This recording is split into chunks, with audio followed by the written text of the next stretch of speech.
Start.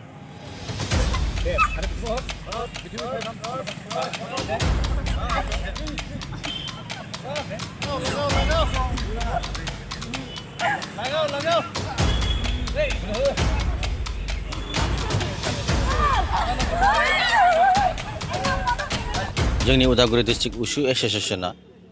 दिनै major डेन्सिं जायनाखि हकियाव Olympic medal लानो हादोंमोन इन्टारनेशनेल लानो हादोंमोन आरो भारतआव हकिखौ माने बहुद डेभेलप खालामदोंमोन जोङो दिनै उदालगुरि डिस्ट्रिक्ट उसु एसोसिएशना नेशनेल स्पर्ट्स डेखौ जोङो खुंनाय जाबाय जोंनो नेहरू युवा केन्द्रआ स्पन्सर खालामदों आरो जोङो बे खुंनायनि उद्देश्यआनो जाहैबाय मेजर ध्यानसिंआ जेरैहाय खस्थ' खालामनानै अलिम्पिक मेडेल आरो इन्टारनेशनेलावहाय मेडेल लानो हादों हकियावहाय बेबायदिनो जोंनो मोनसे थुलुंगानाय होयो जे साफ्रोमबो सोलोंसाफोरा स्पर्ट्सनि जेरै उसुनि जोंनि उसु आरो गुबुन गुबुन स्पर्ट्सआबो जुदि मेजर ध्यानसिं बायदि जुदि खस्थ' खालामनानै सैसोनानै जुदि मोजाङै जुदि प्रेक्टिस खालामनानै गेलेयोब्ला बेबायदि इन्टारनेशनेल लेभेल आरो अलिम्पिकआव मेडेल मोननो हागोन आरो बे जोंनि ग्रेट जोंनि थुलुंगानाय एग्जाम्पल होनाय जादों उदालगुरि जिल्लायावहा दिनै जोंनि नेहरू युवा केन्द्रनिफ्राय उदालगुरियाव थानाय नेहरू युवा केन्द्रनिफ्राय बेखौ अर्गेनाइज खालामनानै उसु क्लाबनो होनाय जादोंमोन आरो बेयाव बेनो जायफोरा गावनि जिउखौ होनानैब्लाबो गेलेनायजों लोगोसे जोंनि हादोरनि मुं लाबोबाय बिथां बे ध्यान साननि मुङैनो बे जोनोम सानखौ दिनै जि नेशनेल स्पर्ट्स डे बा राष्ट्रीय गेलेनाय सान हिसाबै फालिदों जोंबो फालिनो मोना मोजांखौनो मोन्दों दिनै जोंबो बेवहा जोंनि गेलेग्राफोरजों आरो जोंनि मावफुंसालियाव मावनाय अफिसारफोरजों लोगोसे जों बेयाव खुंनो मोन्दों मोजांखौनो मोन्दों जोङो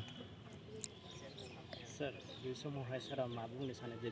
उथिफुनाय गेलेग्राफोरनि बे सिगाङाव मा मेसेज दानि जुगनि गेलेग्राफोरा मोजां गेलेग्रा नाथाय बे जुगावहा गोबां जानाय लोंनाय बा नियमफोरखौ मानिनो थाखायनो दिनै गोजौआव थांनो हायाखै बेनिखायनो आं बुंनो नागिरो आथिखालनि गेलेग्राफ्रा ध्यान साना जेरैहाय भारतनि रैखाथि हान्जायाव खामानि मावनानै हरावहा अखाफोरनि सोरांजों गोसो होनानै प्रेक्टिस खालामनानै बेबायदिनो नेशनेल आरो इन्टारनेशनेल पर्यायावहा हकिनि सासे गोग्गोम गेलेग्रा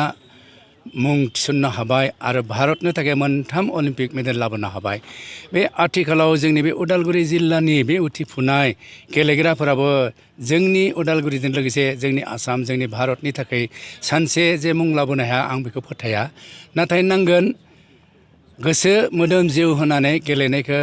गेलेनांगोन आरो गाज्रि आखल आखुनिफ्राय गोजानाव थानांगोन आरो जेब्लाबो गेलेनायखौ प्रेक्टिस खालामबाय थानांगोन आरो सार गेलेनायनि लोगोसे गावनि इयुन दानायखौबो हायो बेनि बेलायाव मा बुंनो सानो गेलेनायजों लोगोसे जोङो थांना थानायनि बेलायावहा जोंहा गोबां रोखोमनि गावखौ रैखाथि होनो थाखाय नांगौ जायो बे जाबाय जोंनि गियान सोलोंथाइ बे सोलोंथाइखौ लानानैसो जोङो गेलेनायावहा सिगां आगान सुरनांगौ गेलेनायानो जोंनि जिउनि माने गोग्गोम खुन्था नङा जों गावखौ गोग्गोम खालामनोब्ला गेलेनायजों लोगोसे गिबियाव जों फरायनाय जों गियान लानाय बेफोरखौ जोङो मावनांगोन बेखायनो आथिखालनि गेलेग्राफोरखौ आं बेखौ बुंफायो गेलेनायजों लोगोसे जेरै गोसो मोदोम जिउ होना गेलेयो बेबायदिनो फरायनायावबो गोसो मोदोम जिउ होनानै फरायनांगौ अब्लासो इयुनावहा गावखौ गोख्रोङै गसंनानै लाखिनो मदद खालामनो हागोन आरो আজি उदालगुरि नेहरू युव केन्द्र उद्योगत আৰু उदालगुरि उसु एसोसिएशনৰ সহযোগিতাত ৰাষ্ট্ৰীয় ক্ৰীড়া দিৱস পাতিবলৈ গৈছোঁ আজি ধ্যানচাঁদ যাক হকিৰ যাদুকৰ বুলি কয় তাৰ জন্মদিন সমস্ত ভাৰতবৰ্ষব্যাপী এইটো ৰাষ্ট্ৰীয় ক্ৰীড়া দিৱস হিচাপে উদযাপিত হৈ আহিছে এইটোৰ কাৰণে আজি আমাৰ জিলাৰ বিভিন্ন ঠাইৰ খেলুৱৈসকলৰ উৎসাহ দেওয়ার কারণে আজি এই দিনটো আমালোকে উদযাপিত কৰি আহিছোঁ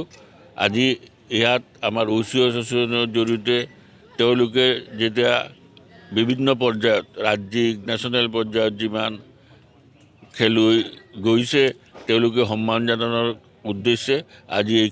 এই রাষ্ট্রীয় ক্রীড়া দিবসটো ইয়াত উদযাপিত কৰিছোঁ